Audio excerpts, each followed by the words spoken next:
Welcome to Pindar Poetry. We hope you learned something new. You start by verifying the exact R15 V4 model and ECU variant because different ECUs require different tools. Once done, connect a reliable OBD adapter and ensure the bike's battery is charged to avoid interruptions.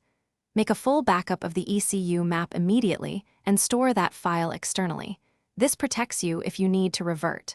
While you back up, open your mapping software and load the original file so you can compare values as you proceed. Now you edit the ECU map. Find the rev limit and fuel cut RPM entries and the corresponding ignition tables because those control engine safety.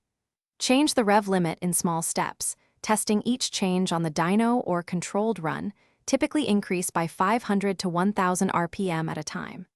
At the same time, tune fuel delivery and ignition timing to keep safe air-fuel ratios and prevent detonation.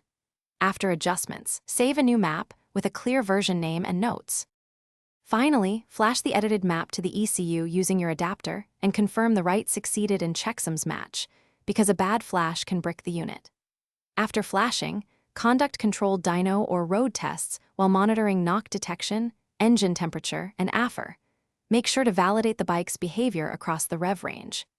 If you see errors or abnormal signs, restore the original backup immediately, review ECU logs to find the fault, and iterate with smaller changes to isolate the cause. Thanks for watching. Consider subscribing if we helped you.